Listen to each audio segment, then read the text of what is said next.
start the record now, and I will just make a few introductional words that I will, in the beginning, I will make a demo. It will take, let's say, about 1 hour.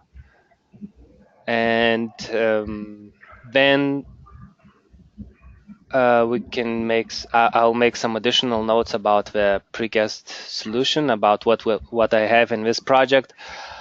I will send you this project and the families and configurations, and then that's it, probably. That's the way it should be. So probably if you can just switch off your microphones, just make them mute on the GoToMeeting dialog window, so it will be less noise. And then, yeah, so thank you.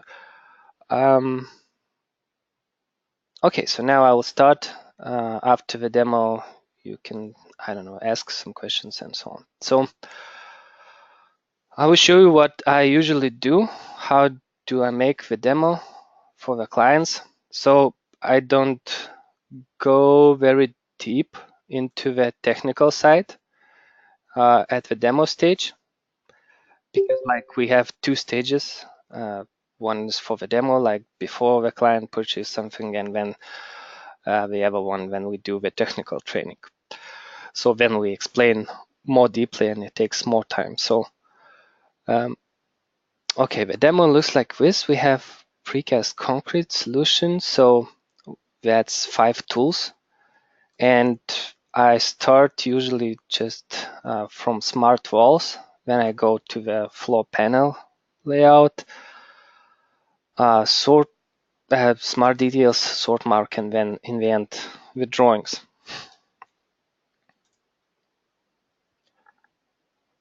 Oh, so Annalise joined us. So okay, you didn't miss anything here. We are just starting. So okay, smart walls. I switch over to smart walls, and if you will see that we have 4 tabs over here. So I don't show every command during the demo. So usually from this one, from decompose walls, sometimes I show this one, decompose walls function, but it depends on the clients you have and on the stage. For the precast concrete, it's really not necessary, I think. It would just split this wall, multi-layered wall, into 3 walls. So I don't usually show that. I just show the functionality of splitting and disallowing joints of the walls. So you can do that in the plan or in the 3D view. So I explained that gap configuration by wall type is necessary, that you can define what should be the gap when you do the splitting. So in this window, you can define for the existing wall types the gap distance. You can enter that here. And when you do the splitting, this gap will appear between the walls. So I show this window, then I just go straight to the other commands, like split wall menu. And in split wall menu, we have settings, how to split the walls. So we can define what should be the distance from the openings when we do the splitting, and what should be the panel size if you use splitting commands by selected walls. And this one applies to all the commands in the splitting area.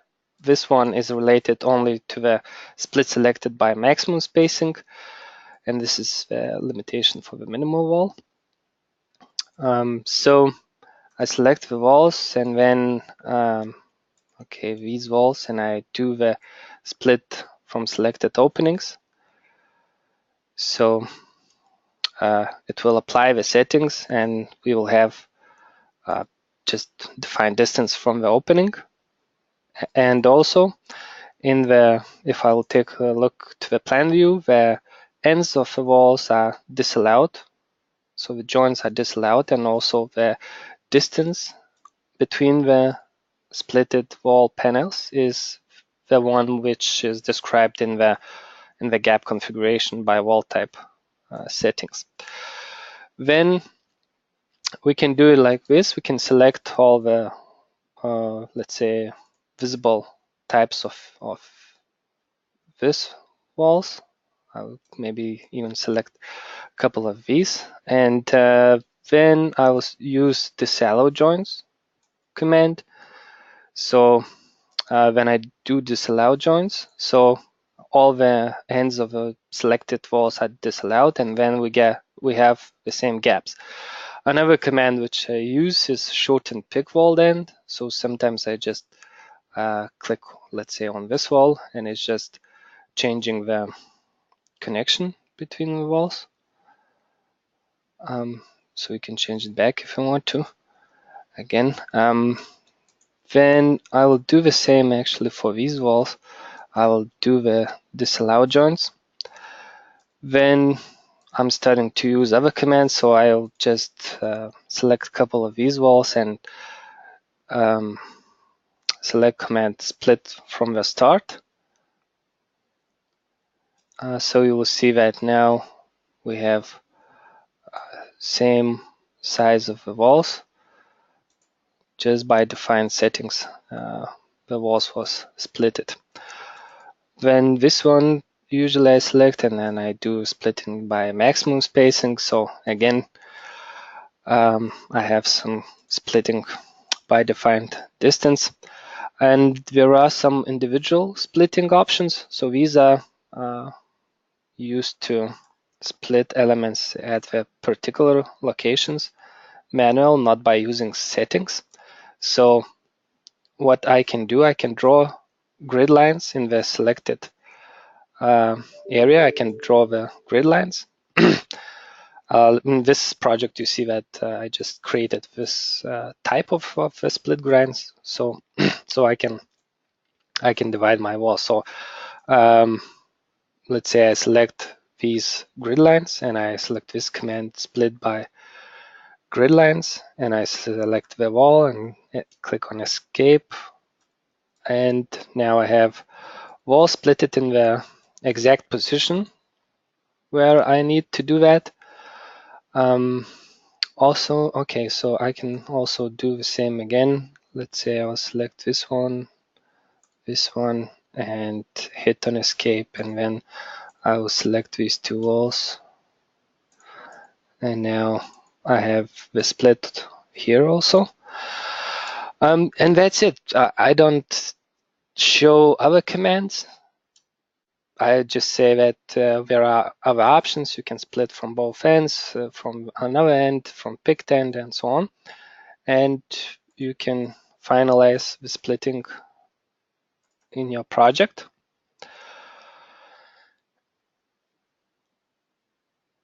Okay, split walls, and then gravity points.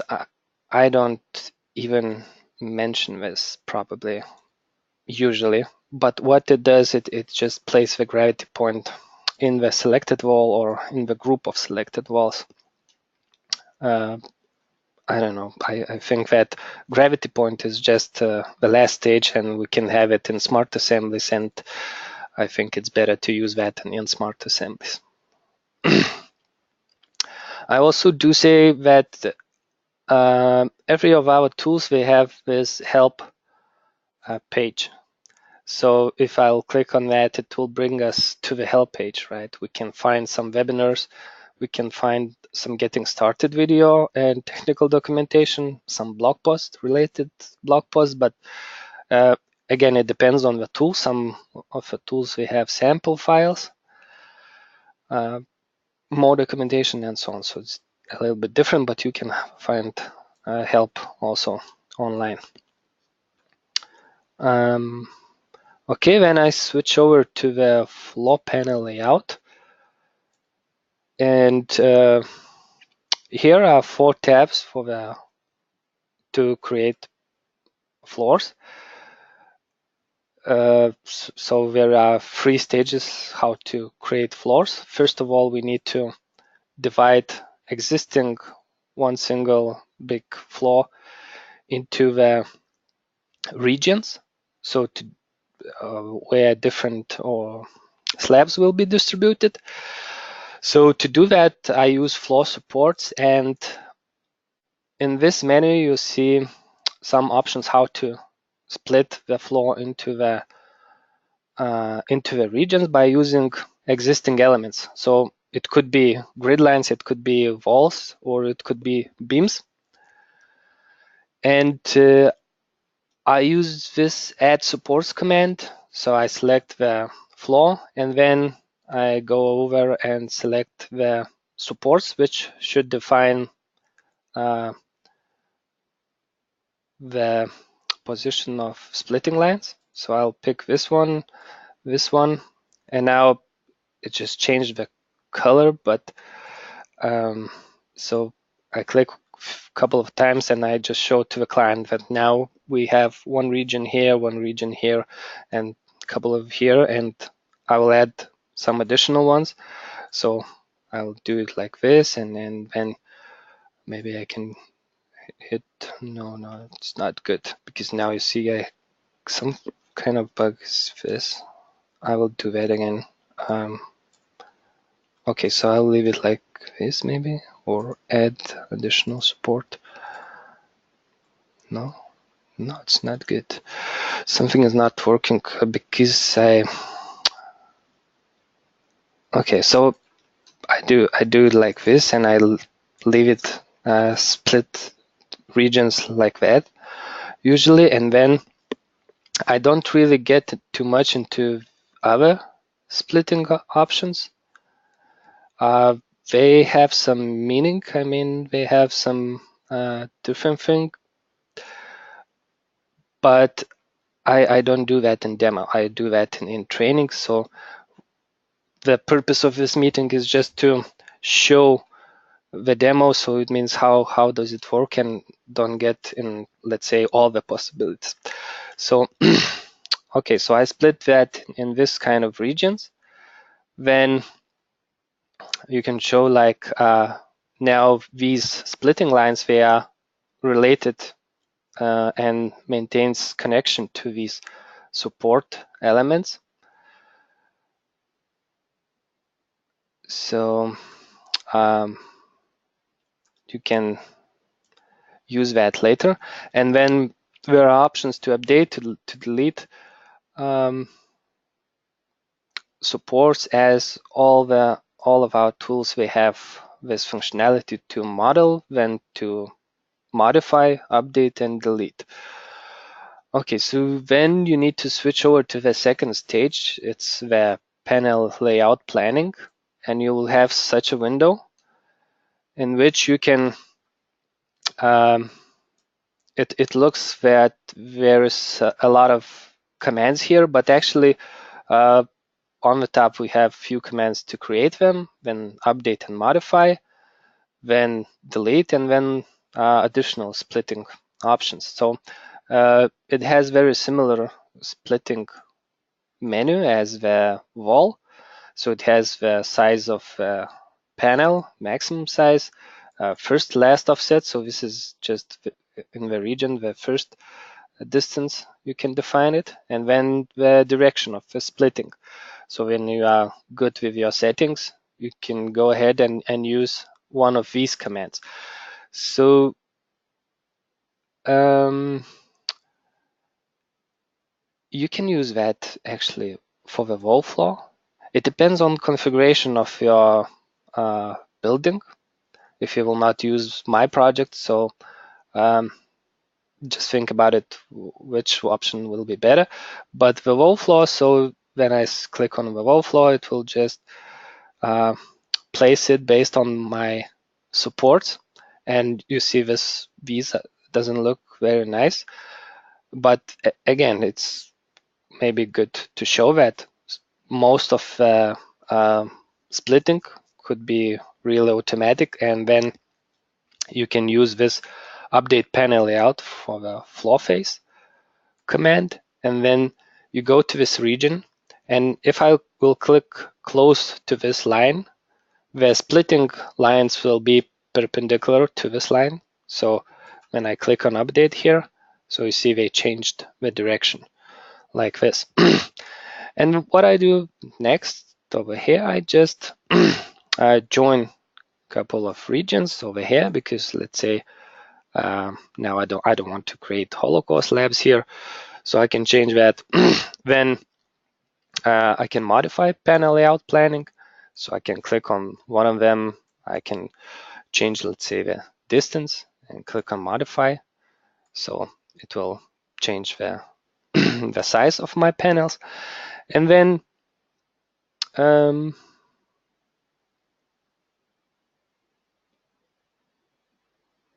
okay, so it's just that I don't want to show anything else from other commands, but I usually just say that you can additionally split any of the panels or regions with these commands later on, and there are possibilities to modify and update all of this panel layout.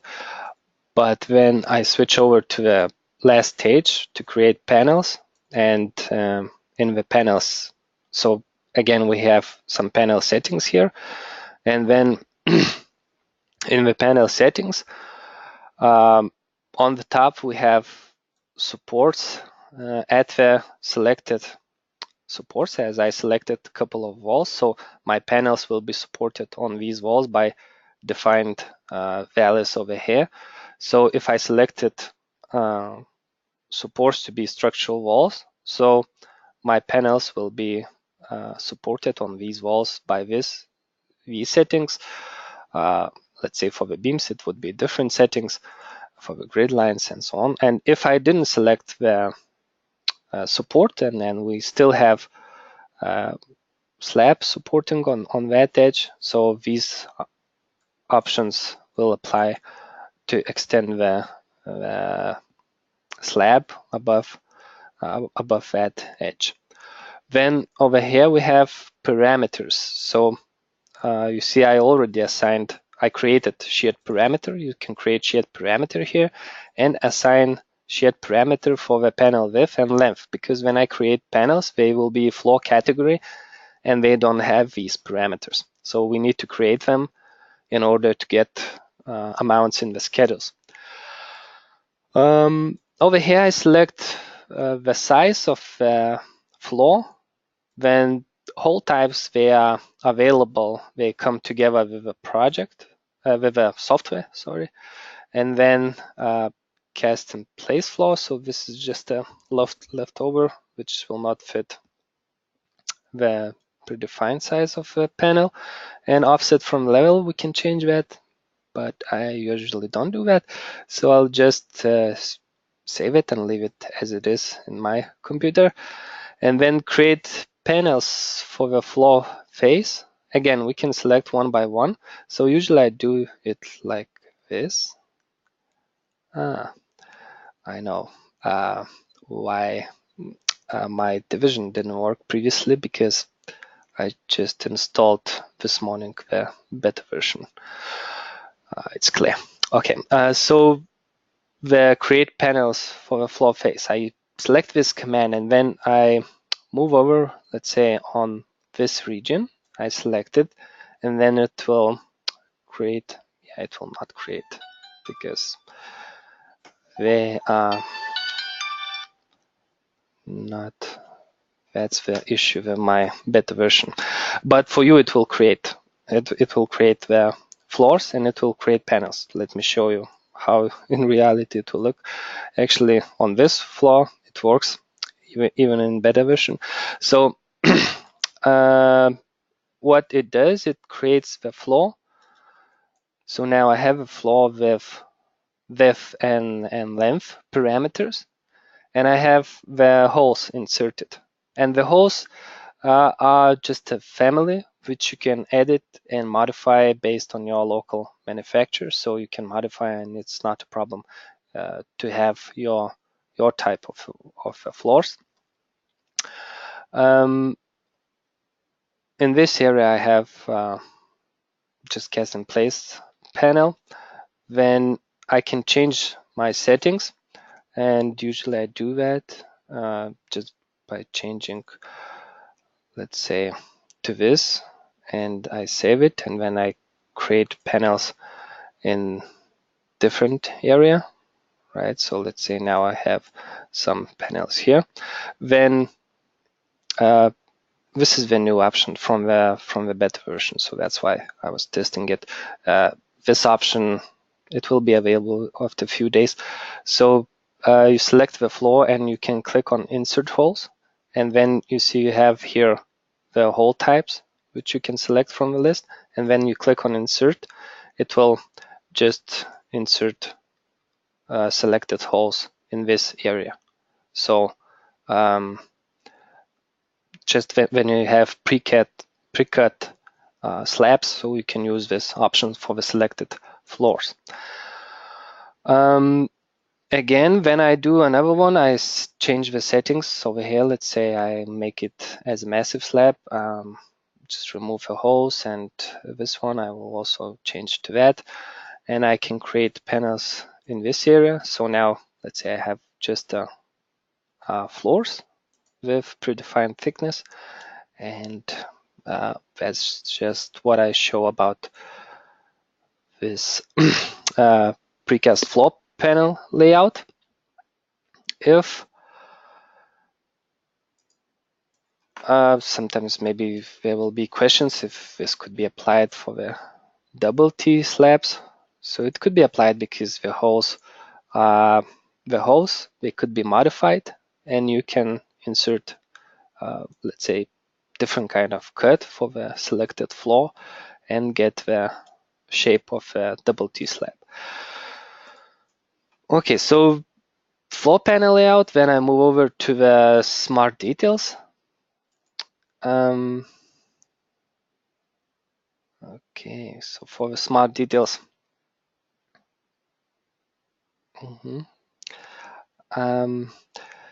okay, I'll go to this view, and actually what I will do, I will just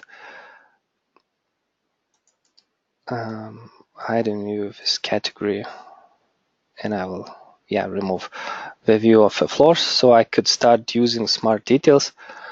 And smart details is the tool to place your details in the selected element based on the rules. So usually what I do, I'll just select one of the elements, and I do like this. I click on auto insert. So in this model, I have such a configuration that it will work to insert details by auto insert. And then I say, like, you see, we placed automatically a lot of details by defined rules. So I said that I want to have loops on the edge, just by defined distance over here, just a couple of elements on the top, at the bottom, some reveals, and cut at the top to create this kind of wall. And then we can take a look how was it created. We can go to configurations, and in configuration window, so sometimes it takes time because like I have a lot of configurations. So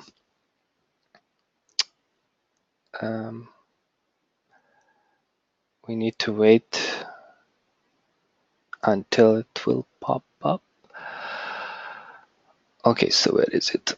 Okay, and just note that when you play with configurations, everything will drop down, and if you have something below, so just take care of any private information which could be. Okay, over here. So I'll move down this one. Now the configuration window of the smart details looks like this, and we have different categories to work with. So we select the category which we want to work with. So let's say in this case I want to work with walls. So I select wall category, and then on the left I have a few tabs how to insert line-based details or point-based details. So I can insert line-based or point-based details, and what can I define here is that I have a lot of tabs, rules, how to insert details, and we have 4 areas here in this tab. So we have one to select the detail, so we can select the detail from the list, or we can select the detail from the family browser, so we can search our details, select one of them, and then define where it should be inserted. So in this case, it will be inserted on the side face of the element, in this case on the wall. Then I select on which side or on both sides it should be inserted. We have some flipping options. We need to select to insert this detail. Flipping, connection, join, cutting options in below. Then 2 areas for the distribute of the elements. So layout axis is in one direction, like in this picture. We can define the element, use offsets and so on, rules how it should be distributed. Let's say select what should be used, what kind of rule should be used to distribute the detail. And then these are the settings in this area, are the settings how to place detail in other direction. So again, based on this picture. And I usually just select it like this, because then if I move my mouse over here, so the picture is changing somehow. And if I will leave this drop down menu, so now the picture is not changing. So I don't know if this could be changed by our developers, but at the moment I do it like this. It's easier to explain. Okay, and here again, you define the rules. How do you want to insert these elements? On the top, we have option to search for elements. To search for elements and intersection with other elements. Let's say intersection with structural framing elements, and the detail will be inserted only if we have intersection with these elements. So I'll show a couple of examples. How does it work? And that's it. So I'm just starting. I'm just finishing explaining the configuration window. And maybe important thing is that you can save configurations in your computer, right, under different names, and then you can use that in different projects. Just create them, duplicate them, and so on. So let me close down this one, and then what I can do now is, let's say I showed just a couple of examples. How does it work to work with smart details? So let's say I can select a couple of elements in this window. So I select the walls, and then I will move over to this menu to create modify menu. And there are 2 options how to insert details. One is to insert details, and another one is to auto insert details. So what's the difference is that when I click on insert details, it brings me the window with possible configurations, and I need to select configuration from the list. So again, now I have this window, so all the configurations of the wall category, and I select the configuration which I want to use, and I click on insert details.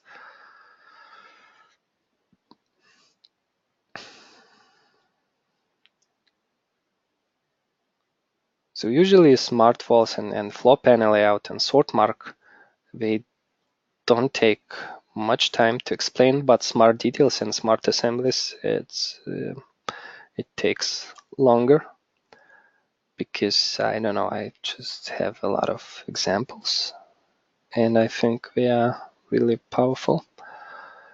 So let's say 19 elements. Okay, I see that something didn't work for me. Why? Okay, I will, before sending you this file, I will take a look. Why did I get these messages? Okay, so now the details are inserted, and I can explain just a few things about what was done here. Maybe I'll just also make transparent wall, so it would be better to see. And then I explain that, let's say, the details over here was inserted with one configuration, and you have details on top at the bottom and out the sides, and also I have some cuts at the ends.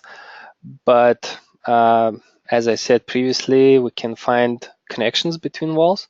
So let's say over here we have like L connection between two elements, and that's why we can use rule in Smart Details, which is searching for the L connection between elements. So this detail is inserted. We have also other rules. Let's say this detail will be inserted only if we have T connection. So I can show that, let's say this wall, it has T connection with two of the walls. So that's why we have some additional details inserted, additional details and cuts inserted. So that's one of the ways how to use Smart Details. Then we can switch over to maybe this view. And what I can do here is, let's say, select, I don't know, just a couple of walls, structural columns and framing. So Smart Details could be used with different categories. And this time I will click on Auto Insert. And the difference between insert and auto insert, that auto insert is reading the configuration name from the properties of the element. So in the properties of the element, we can have this smart detail configuration parameter, and the name of configuration could be entered here. So we can take a look now to the results we have. So again, we can explain that, let's say to the beam, we had these cuts inserted, some elements. We can click on modify and take a look what are the settings for this element. So we can insert this element by gravity point. Then we have some column shoes, corbels created for the elements, and so on. So another feature of Smart Details is that it can read information from the elements. It could make the updates, and it could be applied to the different sizes of elements. Let's say, so we can select the beam and change the size of this beam, and then select these elements and do the update of details. So it will read the information about the element changes, and it will make adjustments now to my details, right? So we can easily update our elements.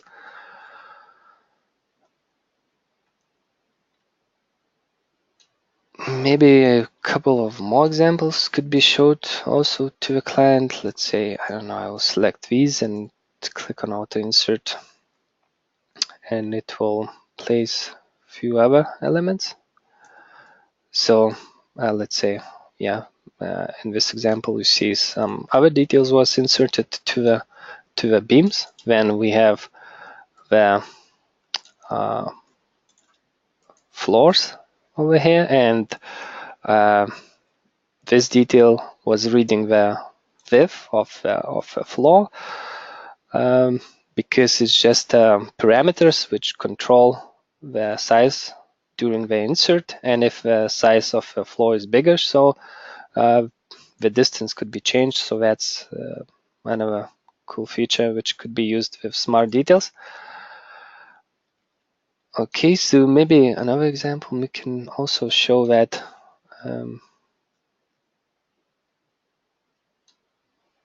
okay, maybe I'll switch back actually to this view, And I could have done this in this view also, that let's say I'll select the floors over here. So okay, I'll just deselect another one and insert details. Then I use this configuration. Where is it? Hollow core ends. So just to show a couple of examples, couple of more examples, which could help the client to get the idea and the possibilities and the wide range of application of this software. So I can do the modify, let's say only for selected slab. So now it doesn't look nice because somehow the direction of my slabs is wrong. But what I can do, if it happens like this, I select this one and I do again the modify, and I say like we can modify the flipping option and do the update of the selected slab, and now it will be okay. So it's not a problem. Again, if I select a couple of these, I don't know, actually I can do it like this. Select a couple of floors and then again insert details, and then another one, filigrane slab, insert details, and we will have let's say these line-based elements distributed on top of floors.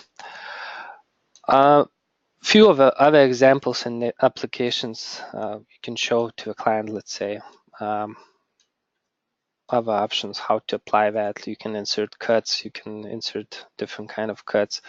Let's say just to cut the support part of a double T slab, insert, I don't know, the metal decks if necessary. It could be applied like this. You can cut in both ways.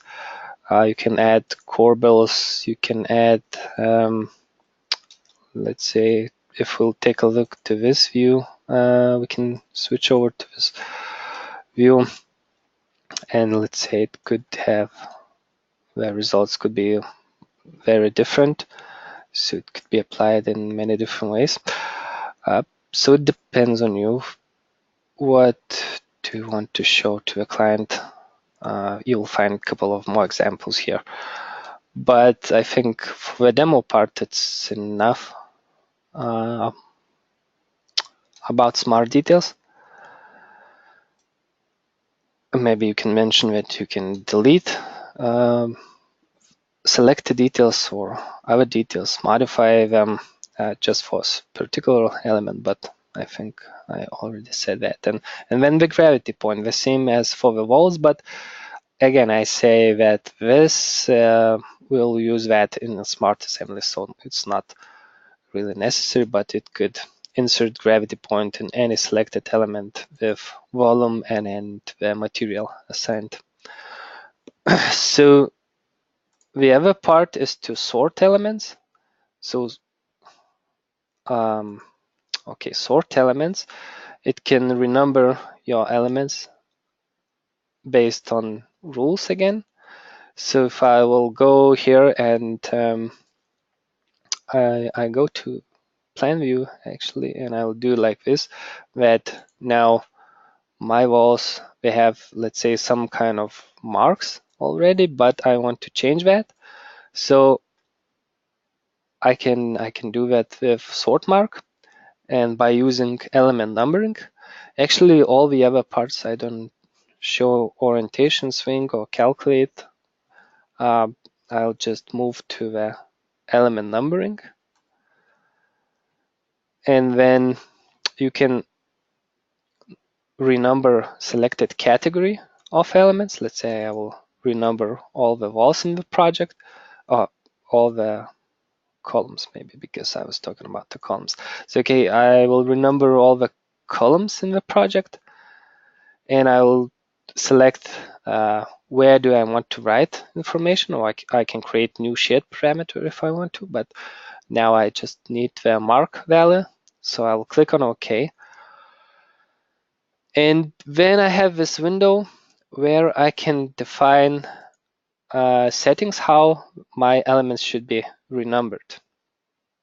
And over here we have some grouping. So the first tab is grouping. So it means that if I will select, I don't know, the volume parameter. So you can select any instance or type parameters, and within the same volume, elements will be started renumbering from the beginning. But usually I don't do that, so I don't want to group anything. I just want to renumber them based on the parameters.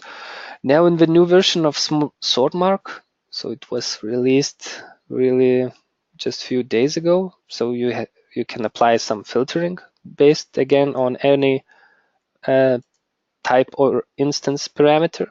So you can renumber only certain types of elements, not only all category of columns. When numbering, this one is probably the most important tab, is that we can select any parameter type or instance parameter base, which will have influence on the number of elements. So let's say if I will have these two parameters, so all the columns with different volume and different length will have different mark value.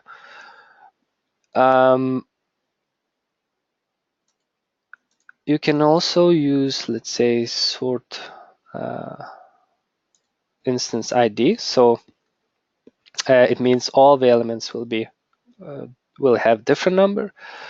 So I usually leave it like this. Subnumbering. So for the columns, you have this subnumbering tab. For other elements, not for all elements, it's available. It's for the columns and beams maybe available because they have possibility to be additionally sorted by material, model behavior, or some other parameters existing. But I just say that we have some options for the subnumbering. We have options to sort elements, let's say, by the position in the model. We can add position, then any other parameters, then marks could be used to add into the number. So for the steel, for the concrete, let's say, based on these parameters of a column. And then in the end, we have possibility to add this information. So it could be like sort mark. So this will be the number, which will actually be calculated by sort mark. We can add the starting number, then prefix. So I don't know, I will add just like this. And then actually you can add any information, not only this calculated value, but you can, let's say, add, I don't know, the column length information to the mark parameter or any other information. It's not only for numbering, but let's just stick to the number. And then I'm happy with that. I can save my configuration and I can use that in different projects. I can share the configurations to my colleagues and so on. So I will click on OK now, and now 99 columns in this project was renumbered. So now all of them, they have unique mark number because I chose to add this as a ID number. So they are all different, but I also chose to I'll go to tag all and select structural column tags. Structural column tags. Okay, but I don't have. Okay. Usually it should be actually the mark value, so I'll just change that to show that to the client. So probably it would be better to be prepared. Okay, so I'll move it override. Yeah, so I'll do it like this. So we'll see now that it's numbered in the X direction because I chose that to do that order is maintained in that direction. So that's why I have numbering going like this. So again, it could be only for the selected elements. It means you can only select these elements and do the same numbering and I don't know, write values again to the mark and then quickly show to the client that, let's say, you can select that and I don't know, start numbering from 200 or something and click on OK. So now I'll have it like this. So you can quickly renumber any of your elements, walls, beams, actually anything, even sheets, grids, and so on. So it could be applied also in many different ways. When I switch over to the smart assemblies, and yeah, smart assemblies now, again, is the solution to create sharp drawings. So let me show you how does it work. And I select the element, let's say the wall. Actually, I usually select the wall because I know it's pretty good. It will work. And the drawings are pretty nice, and I have prepared some sheet templates for this. So I select the wall. The problem is here that actually I need to renumber also the walls. So yeah, actually I have to do the element numbering of the walls also. So I usually do that, yeah, during the demo, because I need some values, mark values, before I start using smart assemblies. So okay, I don't have configuration here, so I don't know why.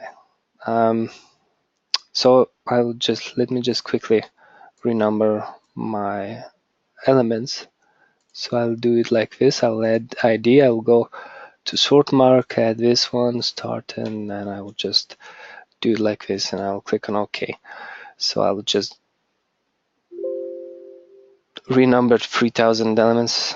Okay. So it's pretty quick and maybe even good to show that. Okay, so now I'll get back to smart assemblies, right? So it might happen that you will forget something, and but it's not a problem to get back, I think. But somehow it doesn't remember that. How I didn't, why I don't have it. Wait a minute. Let me select that again, maybe. I'll select walls and let's try that again. Renumber elements, element numbering, mark, okay, and then filtering, numbering, and ID. Maybe I selected, what did I select previously? Maybe I didn't select walls. Maybe that was structural framing elements. Okay, maybe I missed that. But now let me add that again.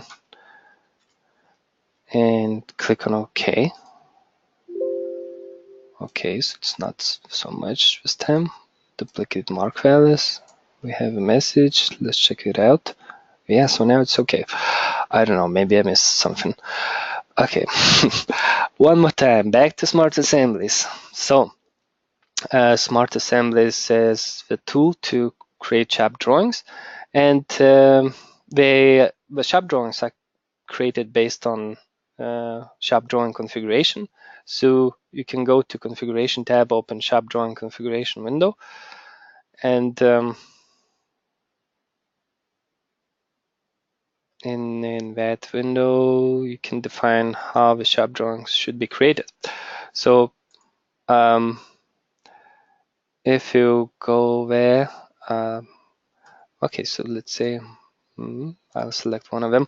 And what do we have in this window is that we can create as many views as we want. We select the direction of the view. It could be legend, it could be any standard view or some flipped versions of assembly views. In the front, you see you have possibility to create views, so you can create, it could be assembly view, or it could be view in the model. So there are two types of different views. Then you have possibility to select the direction. Then you can rotate selected view. You can select view type. You can add different name to that view. Select view template, whichever you want to select to control visibility in that view. Then dimension rule. So you can select how to dimension elements in the view, and dimension rules are defined here.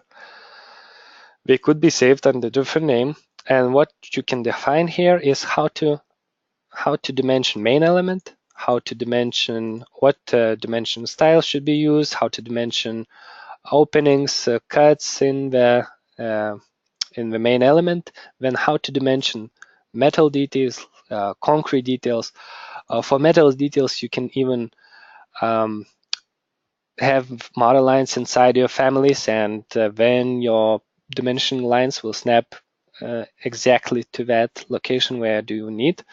Then you have options for the rebars, right? You can define also different settings for here.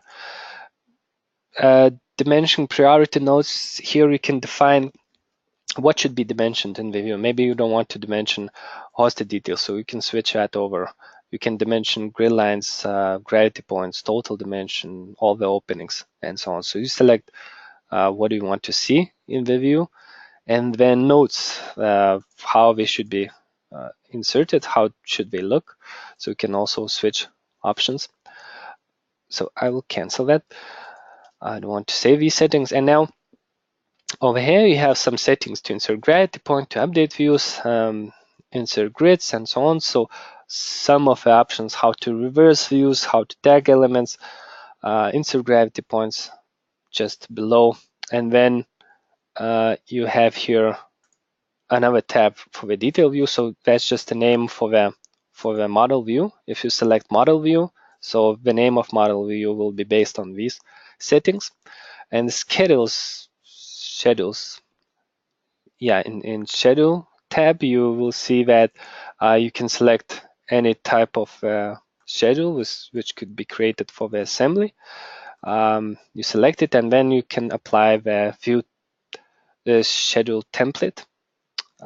What kind of schedule should be created, what should be the format of schedule, and then in the last tab you have sheet template. So you can select how the views should be placed on the sheet automatically. So let me close down this one and just create one of the assemblies. So I select the element. The element must have mark value. That's why I was numbering them. If it will be without mark value and you'll try to create assembly, it will give you a warning message that mark is not is empty. So just don't worry about that. You can just add that one over here. Okay, yeah, but during the demo, you don't need to do that, but I just want to let you know. And then select this wall, create assemblies, and I will select my configuration, which I have in my computer and which I will share with you. So massive wall, so I will use this one, create, and now it will take all the elements into one assembly. It will make views in which are defined in configurations. It will place dimensions, and it will place the views on the sheet based on the template project. So let's wait a couple of seconds to create this one.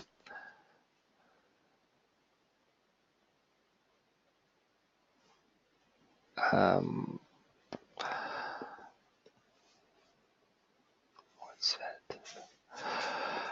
Okay, so this is the report, and then you will see that in my settings it was set to insert gravity point, so I have a gravity point also created with this symbol, and then under this, in the project browser under assemblies, we have this assembly, and you see that sheet is already created. So if I move over to the sheet, so we will see the result, the automatic result, which you can get. So as you can see, I have, let's say, loops over here. So I have dimensions just snapping to these elements and to the roots and to the gravity point and overall dimension. And I have some schedules. Why this one is empty? I don't know. But okay, so some also dimension over here. I have a 3D view in this particular example. And then you can show a couple of examples of smart assemblies functionality. So let's say you can switch over here. You can select, let's say, this one and click on create assemblies and select the, okay, maybe even you can actually, in this project, I will set up this for you that you can select a couple of elements.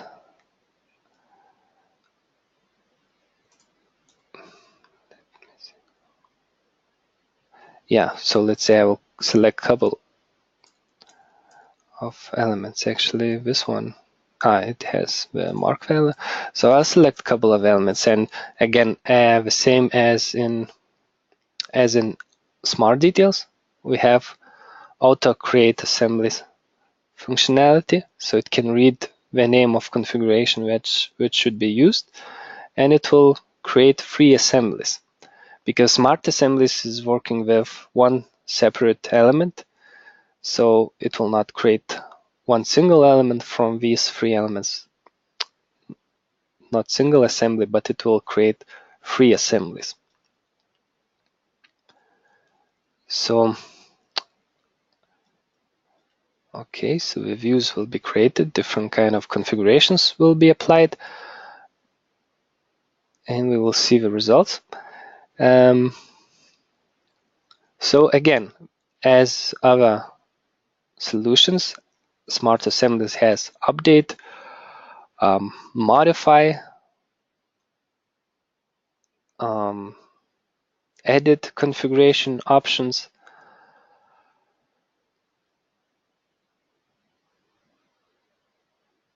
and all the configurations, they are saved in computer. Again, you can define the location for them, and anyone can access them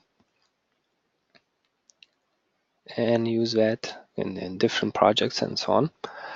So we have created 3 assemblies. So B9, let's say this was a beam. So again, we have a sheet, predefined locations.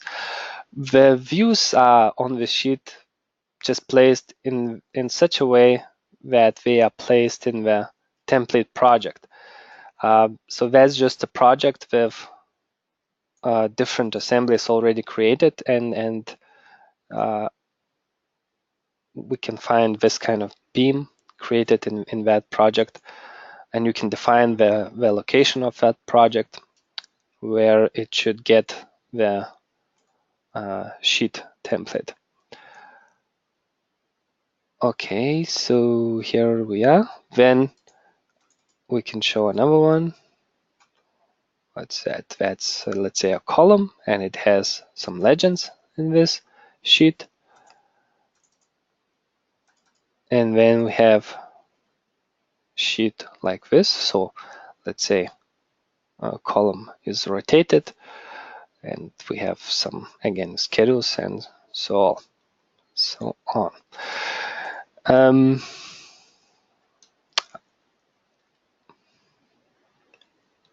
Okay, I think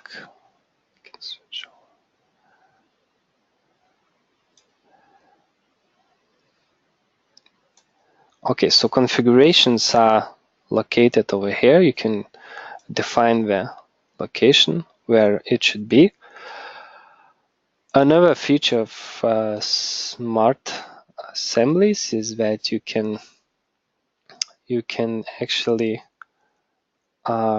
use the dynamic smart assemblies update.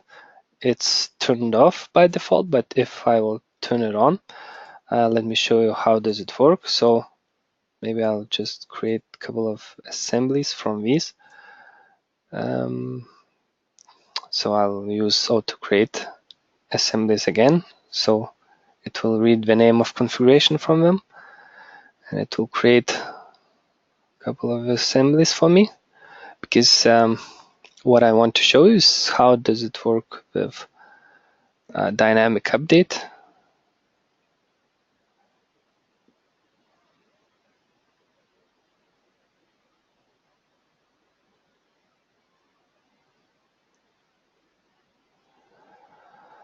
Okay, and then what we have in smart assemblies is that we can manage assemblies. So what does it mean? It means that it can show you all the same type assemblies. So let's say in this case, all of these assemblies, they are same type because they are identical. We can also show primary assembly. So it means that this assembly actually has the drawings, right? And now it's related to the dynamics update. And what it will do is that when you'll try to make changes to the primary assembly, which has the drawings, so you'll try to place, let's say, let me maybe select the detail, which will cut the, it will make changes to the assembly. So when I place this detail, dynamic smart assemblies update will give us such a question. Do we want to make changes and update the drawings of assembly, or we just want to update main assembly and other assemblies, but do not update drawings, or we don't want to insert this detail? If I'll click on no, let's say I don't want to update details, I just want to update main assembly, primary assembly, and secondary assemblies. So primary assembly is updated. Okay, so in this case, actually, columns are rotated in other way. We just don't see that when we create columns. But anyway, now you see that this detail was placed on the same location as it was placed on the primary assembly. So that's why, again, we have all the same types of columns over here. So that's the functionality of smart assemblies update. So you can, let's say, add detail to the primary assembly, and it will add the details to the secondary assemblies at the same location. And so it could be, I don't know, detail, it could be rebars, it could be anything. So that's another functionality of, sorry, I need to cancel the call. So that's another functionality of smart assemblies. It can also do that.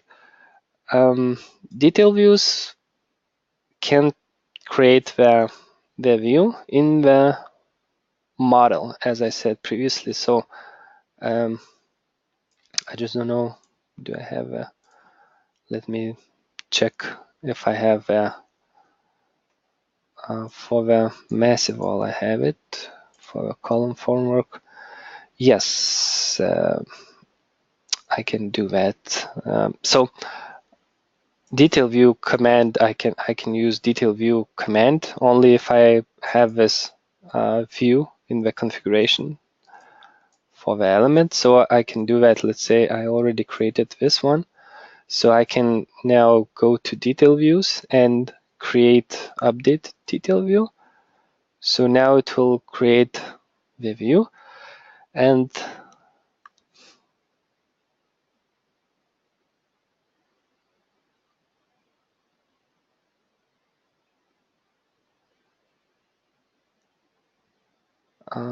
it will be model view, so you can see all the surrounding elements, not only the assembly view, separated assembly view. So now, what was the name of my assembly? Scene 28. So I can go here and find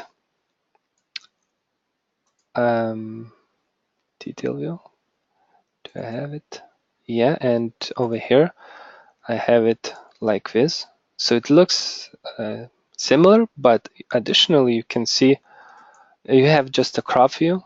You have all the dimension, the same dimension rules applied, and visibility settings could be also applied. But what you have here is that you can see all the surrounding elements, right? It's not assembly, separate assembly view, but it's the section in the model with all the same possibilities to apply same configuration options. So that's another feature of smart assemblies. And I don't show recalculate during the demo, modify or save SDC from assembly. So it's better to show that, and during the training it's not necessary, I think, to go all through all the commands. But basically what you need to do is that you can create assemblies, you can select, manage assemblies, create detail views, show configurations and template project. Maybe that when you're starting up a new project, you can also load information from the template project. And template project looks like this. I will send it to you. You can also show this to the client as additional, how to say, where is it? Okay, this is my template project, and you can show to the client that you have a project with some elements, some assemblies created, and when you create assemblies in your new project, they will follow the pattern of these sheets. So you can prepare assembly, you can prepare the views, how the views should be placed, and then in the next project you can place your views in such a way. So you can see that. And you can show to the client, let's say, these examples of other elements, because during the demo you will not have time like to create 20 different elements, especially, let's say, with, okay, this one is the column, especially with a reinforcement, maybe this one, let's say, as an example, that you can use one sheet or two sheets for the element. You can get reinforcement dimensions. Another example, let's say filigrane slab, so you can show that also. You can have dimensions, automatic dimensions of elements. So usually I use this file and I show what are other possibilities, what are other options, because here I also have some sandwich wall, some reinforced elements. So you can show that too. Okay, and that's it. That's the scope of the demo. We spent like, I don't know, 1 hour and 10 minutes, because maybe I made some explanations, not only really a demo. And as I said in the previous file, what I did in this file, in my file is that I work in one place. So let's say I create a couple of elements here, but I also have here an example what could be done, let's say, so you can also use it, what results could be achieved. So you'll find some configurations, let's say, for the sandwich walls. If you work with clients who have sandwich walls, so you can also use these configurations. Let's say, I don't know what type of walls you have in your countries, but it could be one of the ways. This this kind of cuts and elements, right, added. When you can also switch over here, this kind of configurations are prepared here. Let's say these elements, they are following also the size of the panels, because they have these parameters, special parameters, to take the information from the elements. Yeah, it's a couple of more examples over here, and maybe here I can also show you another example like this sandwich wall like this. So I have some, actually it says structural, okay, even structural framing family, but just to get these kind of things, these kind of things, cut, let's say the wall like this, to have this special type of walls. So again, these details could be inserted with smart details, right? This kind of cut, let's say at the end, or cuts at the top and the bottom. Maybe I can show you over here. Yes, another family of the window. Let's say it could be inserted like this, and so on. So I don't know. That's it from my side for about the demo.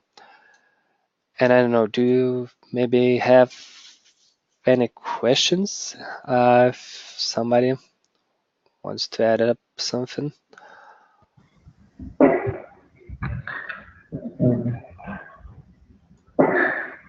Okay, this is Madhusudhan here. Just wanted to ask a quick question. This reinforcement, what we have here in revit. So after all this slabs and everything what you show right now, it's fine. So we use the normal reinforcement what we have here, or we have some other reinforcement in precast? No, we don't have reinforcement in precast, and we say like rebars and areas and so on could be used, or maybe, I don't know, additional extensions or yeah. Okay. But Okay. we don't have anything. We can Okay. demand. Thanks a lot. Yeah. That's it from us. Okay.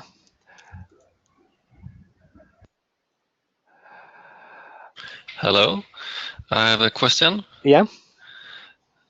It's about the objects. What do you provide some kind of object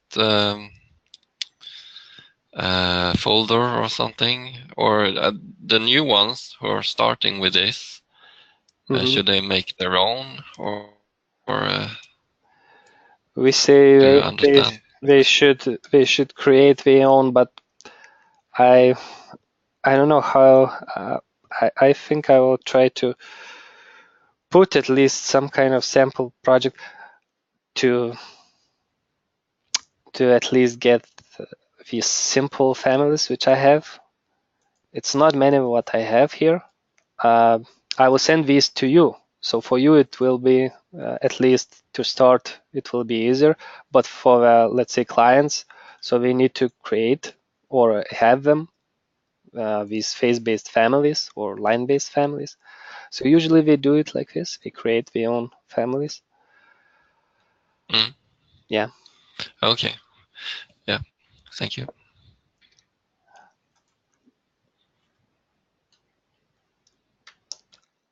Okay, so probably that's it. I will send you record, I will send you files, and I will arrange meetings for the next sessions. So Robert will get in contact with you. Thank you for attention and have a good day. Bye-bye.